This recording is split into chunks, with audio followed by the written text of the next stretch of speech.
네, 앞으로 5년간 대한민국을 이끌 새 대통령을 선출하는 운명의 날입니다. 궂은 날씨에도 불구하고 투표소를 찾는 유권자들의 발길이 계속 이어지고 있는 상황인데요. 네, 전문가들과 함께 투표 상황 또 대선 관전 포인트 짚어보겠습니다. 최영두 전 국회 대변인, 양문석 공공미디어 이사장, 김미현 RN서치 소장 나와 계십니다. 네, 어서 오세요. 네, 안녕하십니까. 네. 자, 조금 전에 오후 2시 현재까지의 투표율이 나왔습니다. 59.9%로 집계가 됐어요. 지난 대선 때보다 상당히 지금 높은 투표율을 보이고 있는데, 자, 먼저 우리 대변인부터 지금까지 투표율 상황 어떻게 좀 보고 계십니까? 네, 이게 역대 대통령 선거랑 비교해 보면은 지금 거의 15대 대선, 즉 김대중 대통령이 이회창 후보를 이겼던 그 15대 대통령 선거를 웃돌지 않을까 예상됩니다. 그 당시에 투표율이 80.7%였습니다. 당시 1시 현재 47.3%였는데요. 지금 뭐 훨씬 웃돌고 있죠. 물론 사전 투표가 도입되었고 또 이번에 또 더 높을 이유 중에 하나는 투표 시간이 오후 8시까지 늘어났습니다. 사실은 네. 이건요.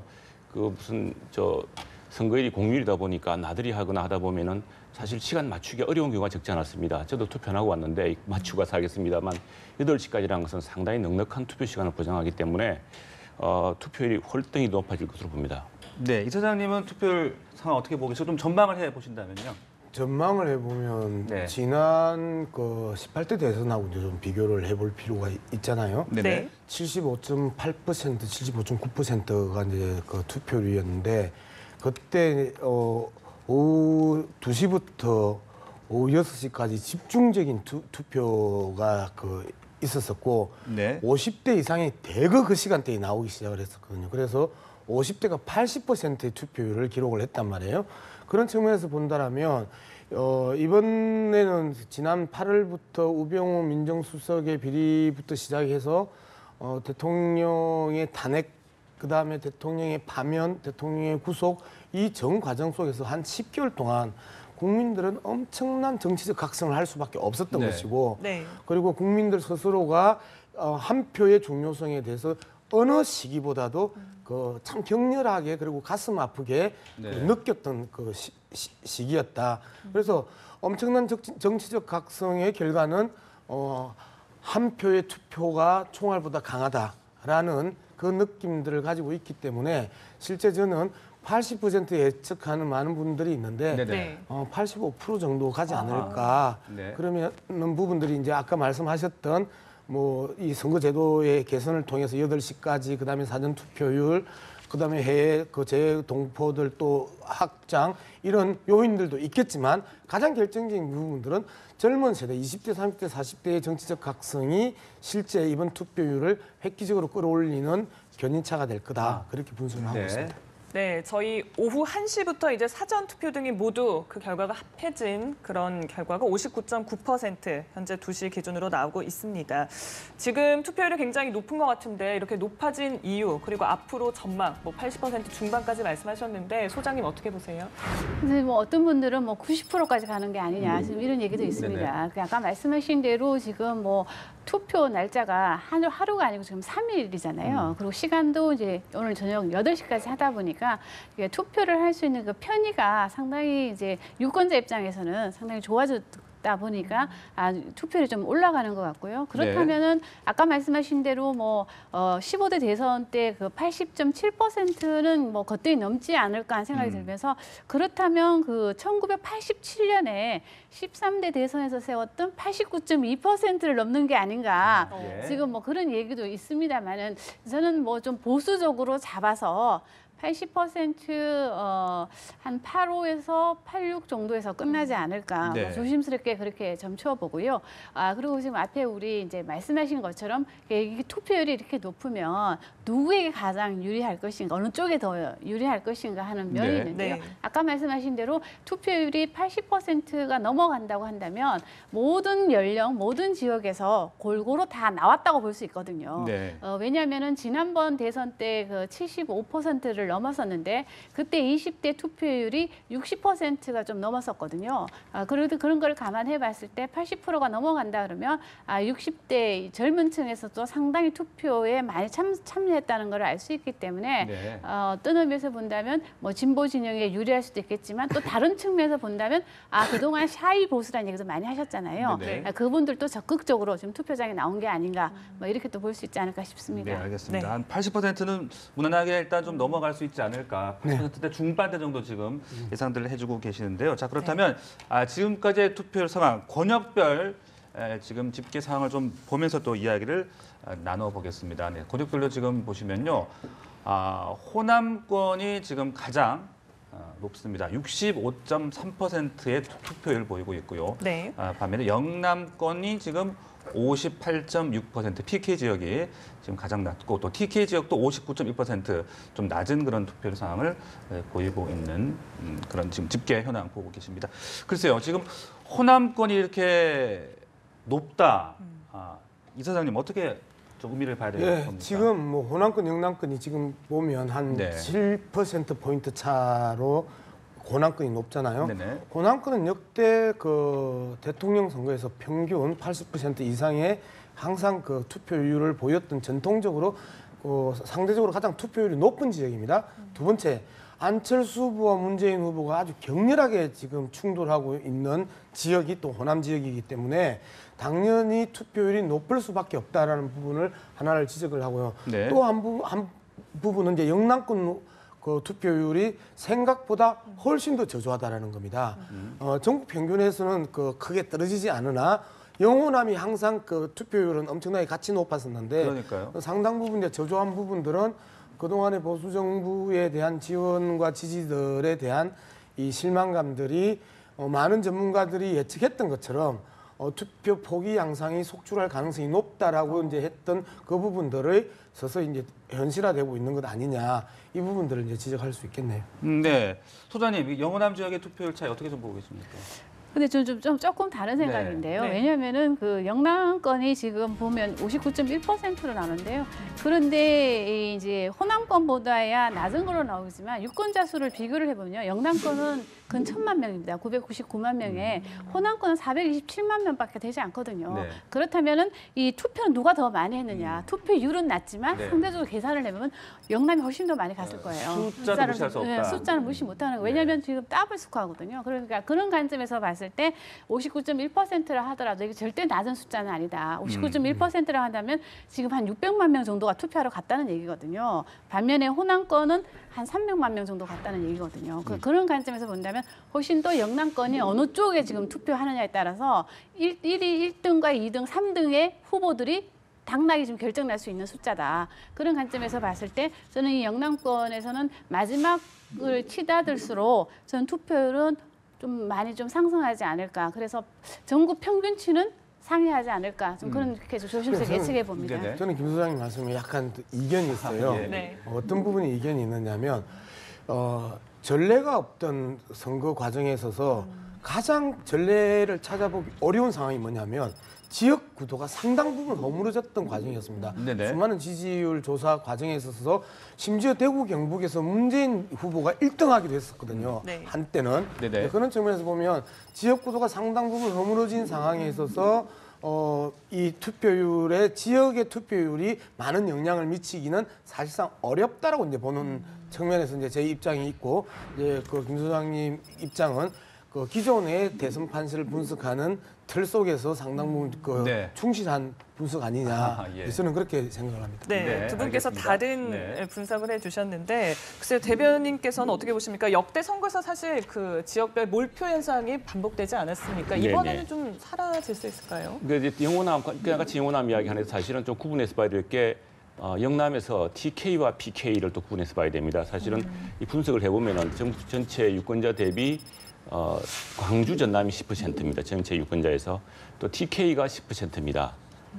부산, 경남, 울산이 15%입니다. 그래서 사실은 15%죠. 그래서 근데 이제 주로 이제 팽팽하게 맞붙었던 곳은 TK하고 광주 전남이었습니다. 광주 전남이 지난 대통령 선거 때 문재인 후보에게 90% 몰표를 줬고요.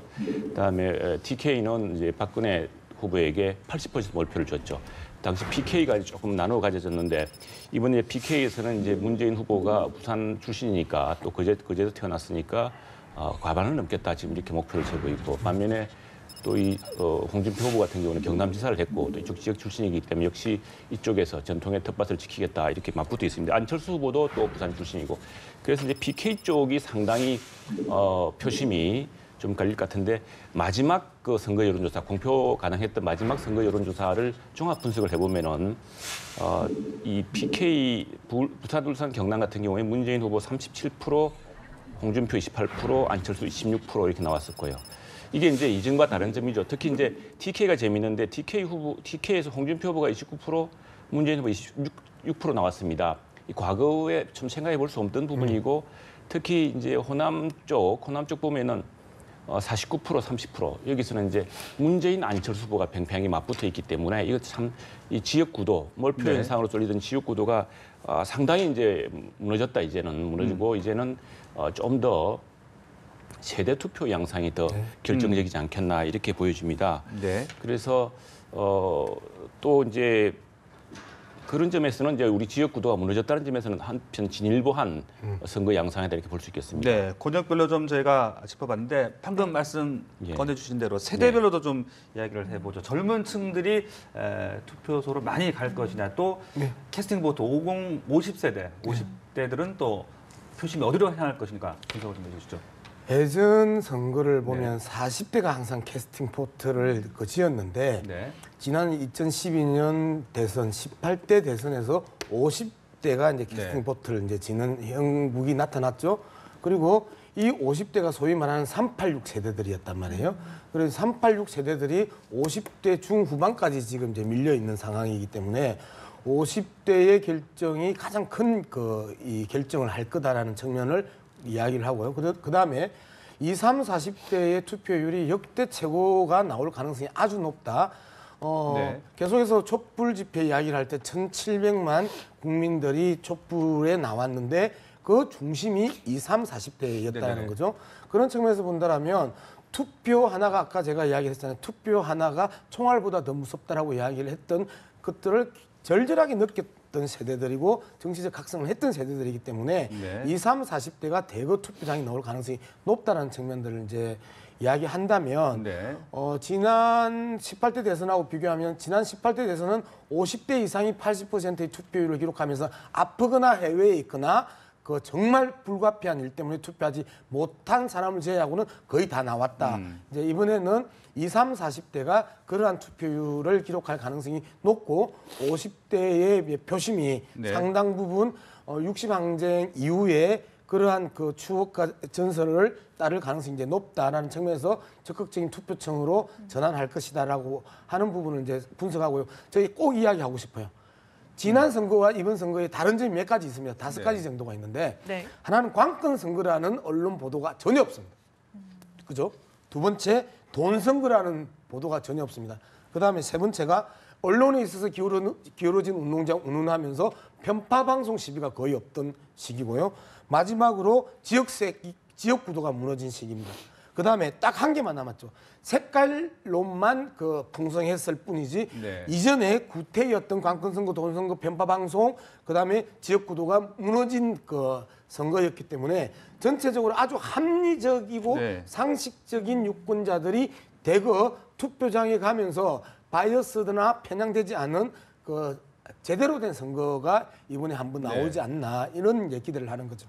지난 선거 상황 때는 좀 다른 부분들이 상당히 많기 때문에 우리가 더 주목을 해봐야 되겠다. 이제 그런 말씀해 주셨는데 소장님도 세대별 투표 지지층 좀 전망해 주시죠. 지금 말씀하신 대로요. 지난번에 지금 박근혜 대통령 전 대통령이 이제 승리를 겨냥했던 그 세대를 본다면 바로 50대였거든요. 그 50대가 지난번에 가장 많은 투표를 했습니다. 82%를 기록을 했었는데요. 그런데 이제 이번에도 지금 투표율이 약 80% 정도를 상회해야 한다면은 50대 이상에서도 50, 60대 이상에서도 상당히 투표장에 갔다고 지금 볼 수 있어요. 20, 40 세대도 물론이들어 그런 관점에서 봤을 때 아까 말씀하신 대로 이 이 20에서 40 세대 같은 경우는 그동안 여론조사 지표를 본다면 상당히 진보적인 성향을 갖고 있는 분들이고 이 50대는 상당히 반반 진보와 보수 성향이 상당히 갈려져 있다는 걸 보여주고 60대 이상은 보수 진영으로 상당히 또 편향된 경향성을 좀 보여왔기 때문에 아마 이제 이번 투표 결과도 이런 식으로 만일 간다고 한다면은 네네. 저는 이번 대선에서 가장 중요한 이 키를 쥐고 있는 것은 저는 20대라고 생각을 합니다. 왜냐하면 20대의 투표율이 높다고 하더라도 전체 평균치보다는 못 갈 거라 좀 보여지고요. 그리고 그동안 20대는 상당히 좀 보수화 경향을 보이는 경우도 좀 있었어요. 그렇기 때문에 저는 이 20대가 어느 한쪽으로 몰표를 주지는 않을 것이다. 30, 40대 같은 경우는 한쪽으로 몰표를 줄 가능성이 좀 있어 보이지만 이 20대는 어느 한쪽으로 몰표를 줄 확률이 매우 낮기 때문에 그런 관점에서 봤을 때 이번에는 20대의 투표 성향이 차기 대권 주자를 결정하는데 일조를 하는 게 아닐까 저는 그렇게 생각합니다. 네. 예, 제가 그게 보태고 싶은 말씀이 있는데 이번 대통령 선거 사실 이게 좀 투표율이 상당히 큰 양상을 이제 결정하거든요. 이전에 정동영 후보가 여당 후보로 나섰던 그리고 이명박 대통령이 되었던 17대 대통령이었죠. 17대 대통령의 투표율이 63%였습니다. 네. 근데 그걸 분석을 해보니까 그 20대 투표율이 굉장히 낮았습니다. 20대 투표율이 20대 전반의 경우에는 51%, 20대 전반과 후반이 또 다른데 20대 전반이 훨씬 더 적극적입니다. 51%였고 20대 후반이 이제 43%였는데 그러니까 사실은 이쪽 20대 투표율이 떨어지면서 전반적인 투표율도 떨어지고 또 정동영 후보가 이명박 후보에게 야당 후보에게 그 당시에 500만 표 차이로 졌습니다. 엄청난 표 차이로 졌죠. 아주 대단한 역대 선거에서 가장 큰 격차이도 할 수 있는데 근데 지난번 대선 때는 20대가 상당히 투표를 더 많이 했어요. 보면은 71.1% 저 20대 전반, 20대 25세 미만이겠죠. 여기까지 25세까지가 71%를 했는데 네. 이게 전체 75.8%에 비해서 크게 뒤지지 않았습니다. 그래서 저는 이제 이게 지난번 대선 때도 젊은 표심이 나올 만큼 나왔다 이렇게 보고 있고요. 네. 근데 이번에 중앙선관위원회에서 미리 조사를 해보니까 20대 투표 의사가 굉장히 높았습니다. 제일 높았습니다. 전체 평균이 85.5%가 투표하겠다 그랬습니다. 잘못하는 게 아니라 어쩔 경우에는 이 선관위 조사에서 85.8%가 투표하겠다고 한 그대로 투표가 될지도 사실 모르겠는데 지금 추세를 보자면요. 그런데 이 60대 이상과 50대의 투표율이 이 전체 투표 의사보다 낮았습니다. 반면에 20대는 투표 의사율이 훨씬 높았거든요. 그래서 이번에는 이제 20대 투표율이 지난번에 훨씬 높아질 것으로 예상됩니다. 그래서 여기서 또 우리 소장님 말씀하셨다시피 네네. 20대 표심도 또 상당히 좀 분산되어 있기 때문에 어떻게 과연 한쪽으로 몰표가 될지는 또 지켜봐야겠죠. 전체적으로 좀 말씀드리고 싶은 것은 네. 50대가 상당히 지난번보다는 좀 표심이 분산되거나 아니면은 적극성이 좀 떨어진 것 같아요. 지난 18대 박근혜 대통령 후보가 될 시절에는 사실 50대 지지가 결정적이었는데 이번에는 투표 의사라든가 또 지지율의 어떤 비중이라든가 이걸 보면은 상당히 좀 분산돼 있고 투표 의사 자체가 약간 좀 떨어져 있는 그런 상황인데 60대도 마찬가지고요. 근데 만일 이게 85%까지 투표장으로 나오게 될 경우에는 이건 지금 본인들이 투표 의사 표시한 것보다 훨씬 높습니다, 사실은. 그 경우는 뭐냐면은 누굴 찍을까? 그리고 이제 자기가 당시 유권자들이 그 세대 유권자들이 이전에 찍었던 후보가 당선되어서 나중에 보여줬던 데 대한 실망감 이런 것들 때문에 상당히 좀 주저하거나 투표에 대해서 또 투표에 크게 기대를 안 걸고 있던 이런 상황이었다가 전체적으로 투표율이 높아지면서 너나 없이 다 투표하는 분위기가 될 경우에는 마지막에 누군가를 찍어야 되거든요. 이럴 경우에는 이게 지금 어떻게 표결집이 이루어질지 지금 네. 여론조사는 이제 지난 일주일 전부터 중단돼가 전혀 알 수 없지 않습니까? 예. 그 사이에 지난 한 달간의 여론조사를 보면 너무 표변하고 있기 때문에 사실 어떻게 바뀌었을지 알 수가 없습니다. 그래서 요즘 같은 경우는 빅데이터 조사를 많이 보지 않습니까? 네. 이 빅데이터 조사 보면 또 하루하루 또 달라요. 구글 트렌드도 있겠고 또 여러 가지 포탈과 트위터 등등 있는데 여기에 또 안 드러나는 것이 또 카카오톡 같은 1대1 통신입니다. 네. 그래서 지금 지난 일주일 사이에도 엄청난 표심의 변화가 있지 않았을까? 어떤 네. 동조랄까 또는 이탈이랄까 또 여러 가지 고민이 계속 묻어나오고 있는 것 같은데요. 중요한 것은 투표율이 높으면은 포기했던 유권자들까지 나오게 되면서 이것이 이제 어떤 보수의 결집이랄까 이럴 가능성으로 갈 가능성이 있고요. 또 한편으로는 이사장이 말씀하셨습니다만 20대가 지난번에도 많이 나왔는데 지금 20대 투표 의사가 지난번 선관위 조사에 따르면은 그 전체 평균보다 훨씬 높았거든요. 80 거의 9% 가까이 됐습니다. 그래서 이제 만일 이분들이 많이 나올 경우에 이것들이 전체적으로 세대별 투표에 결과에 미칠 영향에 큰 변수가 되겠다고 하겠습니다. 네. 네, 알겠습니다. 자, 그리고 조금 전 투표율이 60%를 막 이제 넘어섰다는 그런 소식도 들어왔습니다. 오후 2시 37분 현재 60%를 막 넘어섰는데요. 그렇다면 아침부터 시간대별 투표를 다시 한번 좀 짚어보죠. 네, 시간대별 투표율 보도록 하겠습니다. 네. 자, 저희 오전 6시부터 시작해서 7시에 2.5%였고요. 그리고 완만하게 상승을 하다가 보시는 것처럼 12시 1시 기점으로 급격하게 상승을 했습니다. 아무래도 이때는 사전 투표 결과가 함께 집계가 됐기 때문에 이렇게 급격한 상승세가 있었던 것 같고요. 네. 하지만 전반적으로 굉장히 높은 투표를 보이고 있습니다. 1시 기준으로 55.5%인가요? 그리고 지금 현재 기준 60% 돌파했다는 소식 함께 오후 전해드리겠습니다. 2시에 59.9%였고 그리고 조금 전에 오후 2시 37분 막 이제 60%까지 넘어서고 있는 그런 상황입니다. 네. 보니까 정말 이번 대선 많은 분들이 투표소로 나오신 것 같은데 사실 그런데 투표장에 가서 과연 누구를 뽑을 것인가 굉장히 고민 많으셨던 것 같습니다. 대변인께서 짚어주셨지만 사실 단일화 없이 다자 구도로 치러지다 보니까 유권자들께서도 굉장히 고민이 많으셨던 것 같아요, 소장님. 네, 그러다 보니까 이제 TV 토론이 상당히 후보자를 결정하는데 또 중요한 역할을 하지 않았냐 이런 좀 분석도 있거든요. 왜냐하면 이제 TV 토론이 이제 평균 시청률이 뭐 30%를 넘어갔기 때문에 그렇다 보면은 이 TV 토론에 의해서 이게 소위 말해서 이제 다자 대결이다 보니까 소신 투표를 할 수 있는 그런 계기도 좀 만들어주지 않았나 이런 생각이 좀 들고요.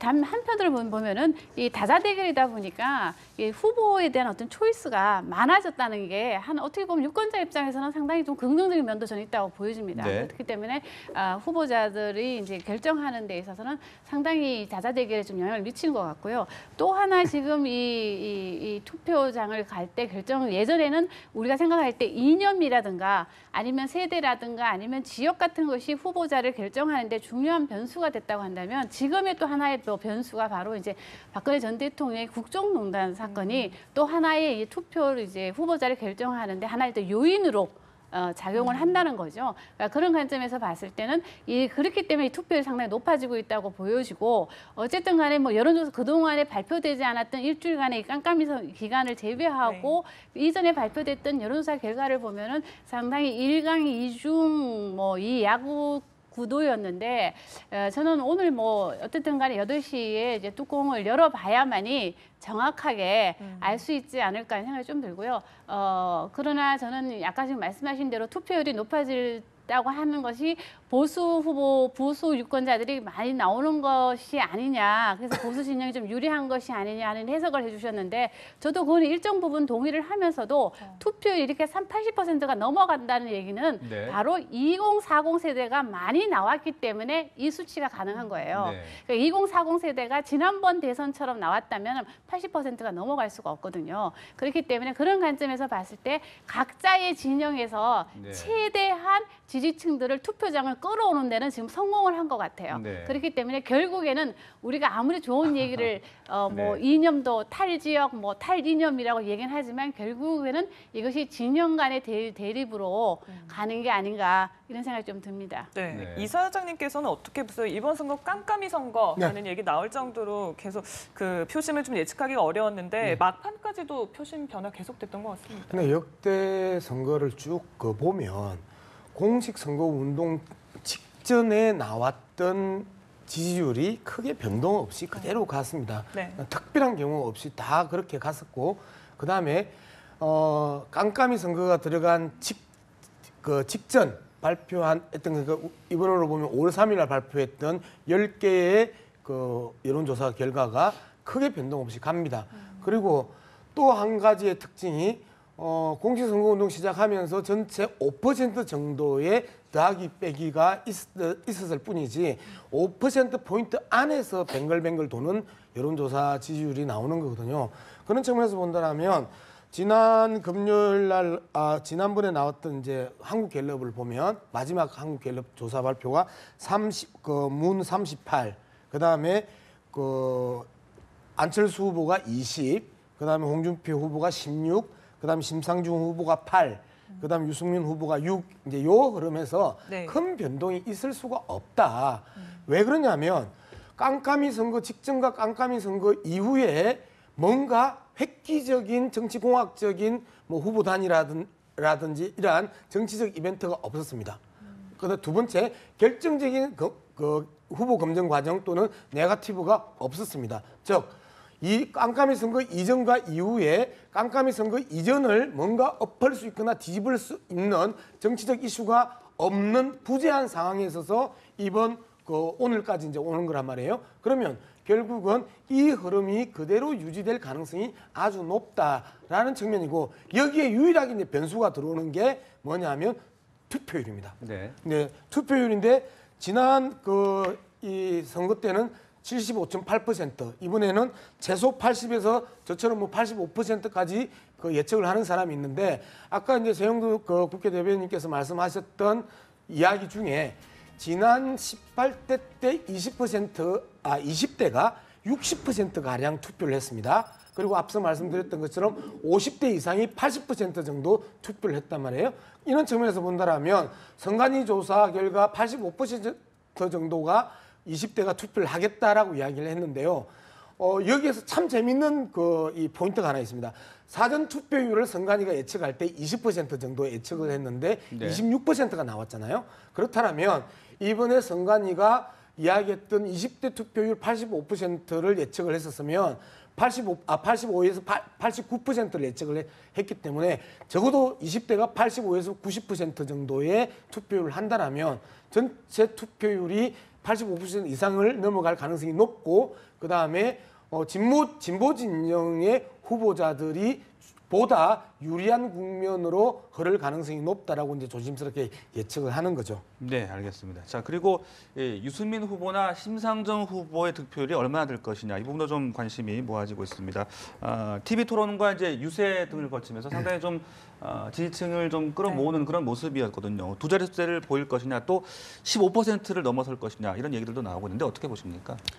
이게 상당히 네. 유권자들이 가장 큰 고민사항 같습니다. 안철수 후보까지 포함해서 지금 1, 2, 3, 4, 5번 후보에 대해서 다 이런저런 고민이 있는 것 같은데 만약 판단에 이 선거가 박빙의 선거가 아니다라고 유권자 스스로 판단하게 되면은 뭐 포기하거나 아니면은 뭐 그렇다면 이번에는 자기 가치에 맞는 사람을 찍겠다는 투표 의견이 늘어날 겁니다. 만약 이게 박빙으로 몰아가기 때문에 이번에는 정말 덜 나쁜 후보 혹은 뭐 조금이라도 더 좋은 후보를 찍겠다라는 그 표의 결집이 이루어지면은 사실 이 4번, 5번 후보에 대해서는 그 결집 양상이 좀 줄어들 텐데 이번에 전반적으로 그 분위기가 특히 이제 또 요즘 뭐 여론조사가 없으니까 빅데이터 분석으로밖에 지금 볼 수가 없는데 빅데이터라든가 뭐 트렌드 분석을 보면은 이분들이 계속 어떤 10%를 두 후보가 다 넘을 것이냐. 그동안 이제 심상정 후보의 경우에는 역대 보자면은 진보 유권자들 사이에서 그래도 그래도 이제 민주당이 집권하는 게 더 중요하다. 그래서 단일화하거나 아니면은 같이 연대를 해서 하는 게 중요하고 표를 줄 경우에 보수 정당에게 오히려 선거에서 지게 될 가능성이 있으니까 민주당의 표를 몰아주자라는 심리 때문에 사실은 확장을 못 해왔거든요. 그런데 이번의 경우에는 이제 이건 뭐 문재인 후보가 월등히 앞서고 있다고 한다면 아마 상당히 그런 판세 인식이 뚜렷해진다고 한다면은 심상정 후보 약진이 아마 두드러질 걸로 봅니다. 근데 물론 이것 때문에 이제 문재인 후보 민주당 진영에서는 사실은 이번 선거를 그냥 단순히 이기는 정도가 아니라 50% 과반 득표를 하겠다는 목표를 세우고 이 과반 득표의 심상정 후보의 득표율이 상당히 마이너스다고 보고서 그래서 저지하려고 하는 것 같아요. 그런데 심상정 후보나 이 정의당 입장에서는 이번에 진보 정당을 좀 분명히 좀 전진시켜 놓아야겠다는 포석이 있고 그런 유권자들의 결집이 이루어진다면은 10%를 넘을 수도 있겠죠. 마찬가지로 이제 유승민 후보도 사실은 위기를 맞았습니다만 오히려 그게 이제 전화위복이 됐던 측면이 있어서 어떤 보수의 개혁 그리고 젊은 보수랄까 뭐 이런 어떤 새로운 브랜드를 만들어가고 있는 것 같습니다. 그리고 그런 분위기도 느껴지고 있고 해서 만일 그럴 경우에 한편에서는 보수를 견인할 새로운 어떤 보수 정당과 보수 후보 그 10%냐 아니면은 또 심상정 후보의 경우에는 진보 민주당을 견인할 범야권을 견인할 진보 진영을 견인할 중도 진보를 견인할 진보 진영의 표가 어느 네. 정도 진지를 구축할 것이냐 이게 네. 이제 관건이 될 텐데 정말 이제 예. 투표가 마감이 가까워지기 때문에 그렇습니다. 뭐라고 네. 이야기하기 어렵습니다. 그만큼 이제 소신 투표라는 사람이 많을지 아니면 내 표가 사표가 되는 건 싫다 이런 심리가 또 많을지 어떻게 좀 예상을 할 근데 수 있을까요? 저는 만일에 깜깜이 선거 기간이 일주일간 없었다고 한다면 네. 그러니까 마지막 여론조사가 막 어제까지도 우리가 여론조사 결과를 발표할 수만 있었다면 저는 소신 투표들을 할 경향성이 매우 컸을 거라 생각을 해요.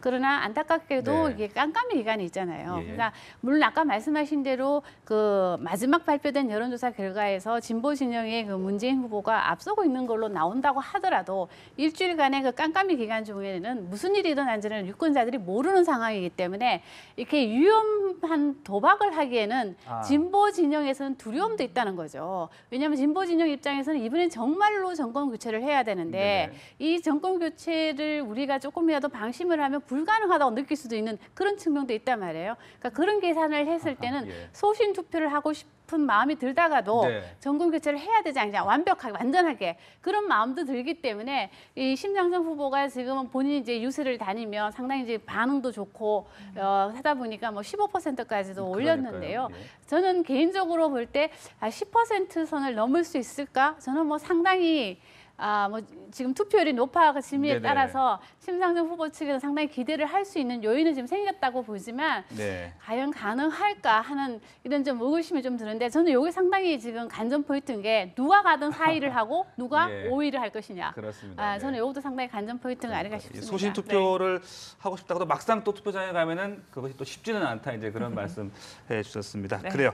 자, 그럼 이번에는 새 대통령의 시민들은 어떤 부분들을 바라고 있을까요? 시민들의 목소리 좀 들어봤습니다. 영상 보시죠. 해결해 주셨으면 좋겠고 세금을 안 내고 있는 분들의 세금을 잘 걷어서 유용한 곳에 좀 써 주셨으면 좋겠습니다. 아이 키우기가 요즘 좀 힘들어요. 사실은 저희가 아이들을 이제 많이 더 놓고 싶지만 교육비가 무시를 못 하거든요. 아이를 많이 넣을 수 있는 그런 환경을 좀 만들어 주셨으면 좋겠어요. 네, 반드시 평창 동계올림픽이 국격을 높일 수 있고 지역 경제를 살릴 수 있고 모든 사람들이 하나로 화합될 수 있는 그런 동계올림픽을 만들어 주십시오. 지금 농촌이 겨우 다 이제 고령화 시대로 돼갖고 일손이 많이 부족해요. 그러니까 일손 문제를 좀 해결을 해줬으면 좋겠고 조선 산업의 위기가 곧 기회의 4차 혁명 산업으로도 갈 수 있도록 우리 근로자들과 많은 소통의 시간을 가졌으면 정말 감사하겠습니다. 저뿐만 아니고 밑에 여기 노점상 그 장사하시는 분들 정말 힘들잖아요.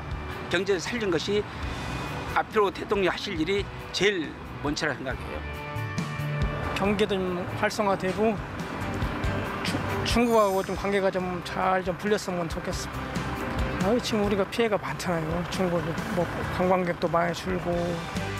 우리 서민들 위해서 꼭 좀 많이 신경 써주시고 좀 잘 사는 나라 그리고 너나 없이 다 통합이 돼가지고 참 이렇게 잘 사는 나라가 됐으면 좋겠습니다.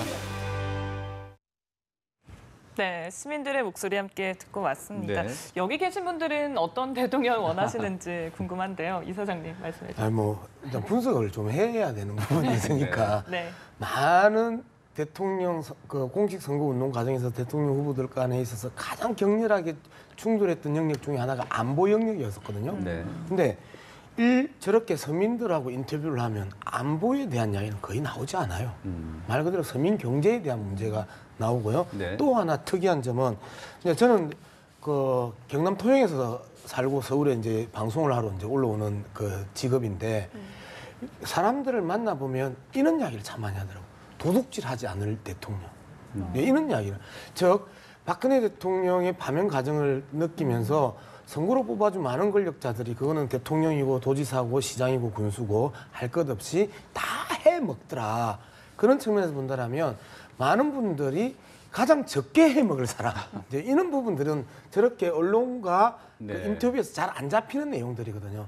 그래서 도둑질을 가장 적게 해먹을 대통령. 이 정도로 현재 우리나라 정치 권력에 대한 불신이 팽배해 있는 상황이라는 측면에 있어서 네. 저는 대통령 후보들이 이 마음을 좀 읽어줬으면 좋겠다. 네.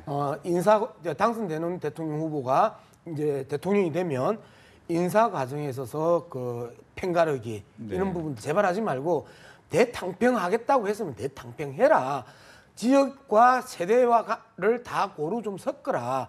아주 의식적으로 의도적으로 능력 보고 뽑는다 이런 소리 하지 말고 네. 말 그대로 전체 국민들이 소외당하지 않는 그런 인사들을 좀 하고 네네. 제발 도둑질을 하는 예. 그리고 도둑질 전력이 있는 사람 이런 사람들은 네. 좀 철저하게 배제해라. 이런 이야기를 꼭 하고 네, 싶네요. 좀 깨끗한 대통령 그리고 좀 먹고 살기 좀 더 네. 편해질 수 있는, 네. 좀 더 나아질 수 있는 그런 대통령 원한다 그런 말씀이셨는데 이번에는 근데 이 후보들이 워낙 여러 명이다 보니까 과반 득표는 좀 어렵지 않겠냐 이제 이런 모습이 나오고 있는데 그렇다면 국정 동력에 어떤 좀 힘이 실리는 데는 어떤 한계가 있지 않을까 이런 우려의 목소리도 있더라고요. 그러다 보니까 네. 이제 모든 후보들이 대통합 대통령을 네. 지금 이야기하고 있잖아요.